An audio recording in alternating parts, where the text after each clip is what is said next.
right, I'm going to show you 5 different hip flexion strength exercises, starting with cable knee drives. Historically, I've had an issue with people not wanting to or not being able to do this in their gym, and that's why I'm going to show you the options. But cable knee drives is a good exercise. You should do it. Okay, so first of all, you're just going to need some type of loop to put your foot in. So you might be able to find something in the gym that can work for this.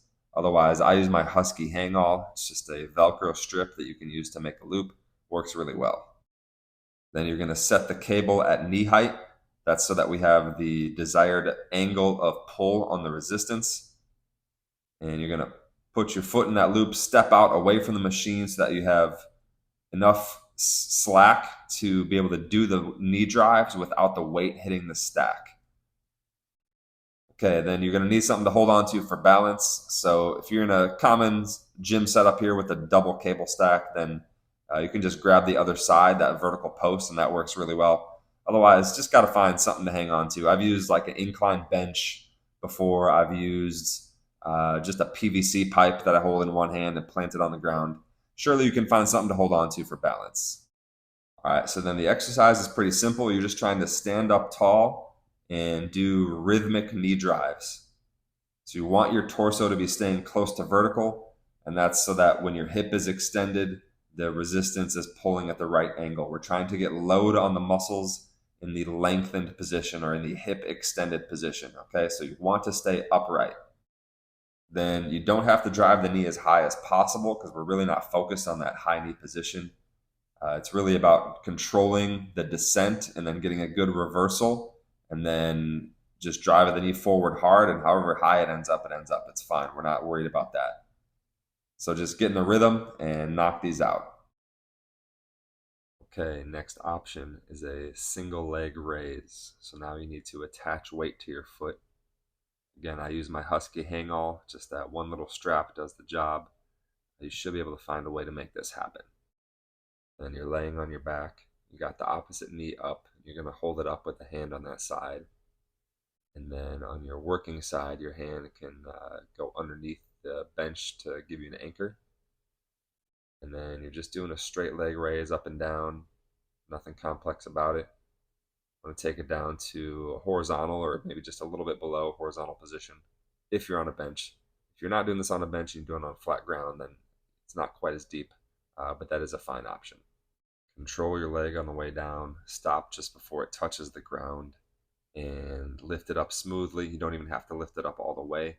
All the value here is in the bottom part of the movement.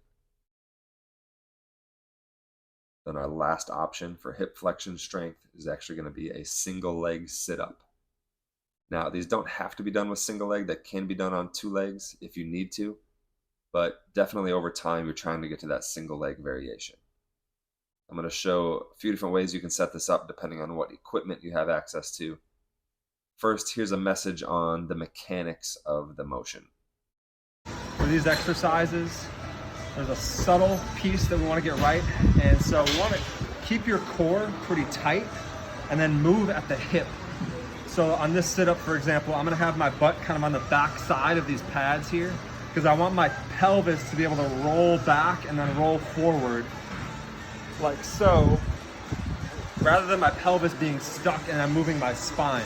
So if you find that you're like belly sticking out, then you're doing more spine movement than we want and less hip movement than we want.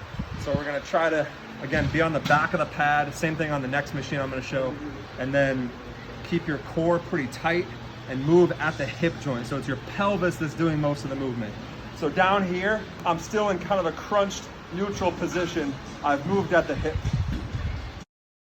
The first equipment option that you see here is the glute ham developer.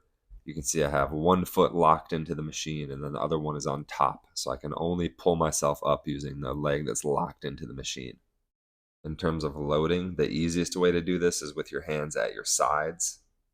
Then to progress from there, you can put your arms across your chest. To progress from there, you can put your hands behind your head. And if that's still doable, then you can try adding weight underneath your chin. Here's another equipment option, the 45-degree back extension. Again, you want your hips up over the top of the machine there so that they have room to roll as you sit back. So you're moving at the hip joint versus just hyperextending your spine.